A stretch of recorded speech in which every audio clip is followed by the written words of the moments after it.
Hey everybody. I kind of just want to rant and rave and talk about how crazy I'm going with the fact that remote neural monitoring, V2K, electronic harassment, whatever you want to call it, is actually perpetrated by some kind of artificial intelligence. It's not human.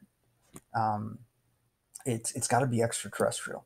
And the reason I say this is that the very first time I heard voices in my life, it was as a child. I was 8 or 9 years old in the woods behind my parents' home, and I was confronted by some kind of spherical orb above my head, and there was a grinding sensation, and it felt like it was trying to encapsulate my head, although it never touched me. Really weird, really uncomfortable feeling. Um, I just felt like my some entity had control over my mind, and I don't know how long I stood there before I ran back home, scared. Um, and I kind of just forgot about the experience until over 26 years later, at age 34, I began hearing voices in 2018.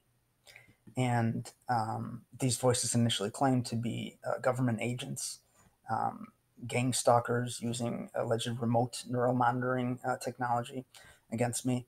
And at first, I believed this, and I became very paranoid.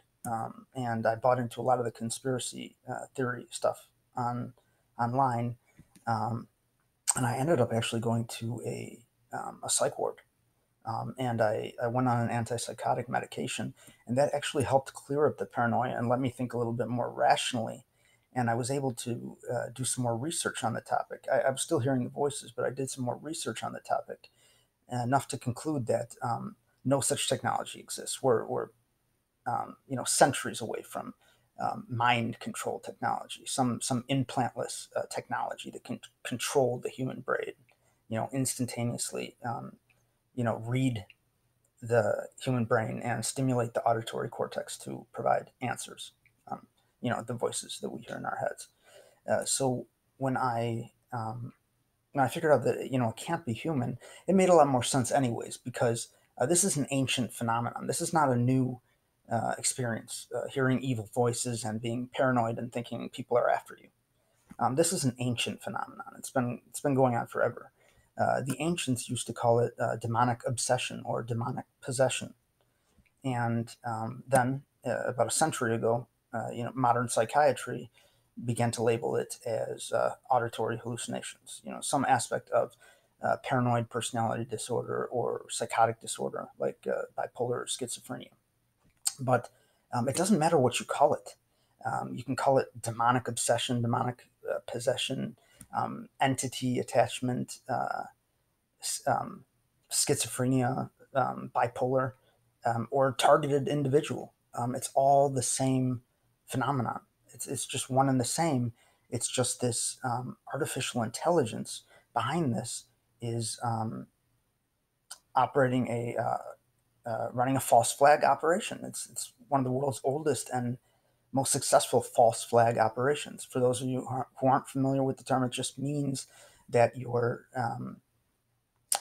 um, you're running a covert operation and making it appear that someone else is responsible for it, and that's what they're doing. They're making it appear as if some government organization, some government or other human organization is responsible for this, using some alleged technology that just doesn't exist yet. In any case, I would love to hear back from people. I don't know the extent to which people can actually even consider this material, because they may be too paranoid or just too deep into their delusion um, to hear what I'm saying, to even consider it. On top of that, I really question um, to what extent this extraterrestrial artificial intelligence um, has control over the broader population. I don't know. I know for sure it's able to influence what we're interested in. It can actually make a given topic very interesting, an idea very interesting. It seems to do this with false information. It rewards the ingestion of conspiracy theory type information, whereas it makes the truth, completely uninteresting or aversive. So this thing um, demonstrates a considerable amount of control over the human brain, especially in targeted individuals. So I don't know what kind of response I'm going to get to this, but this is definitely unique relative to all the other stuff you'll see out there. And I would just hope that somebody might be able to consider what I'm saying and respond to this video. In any case, thank you so much for listening. I really appreciate it.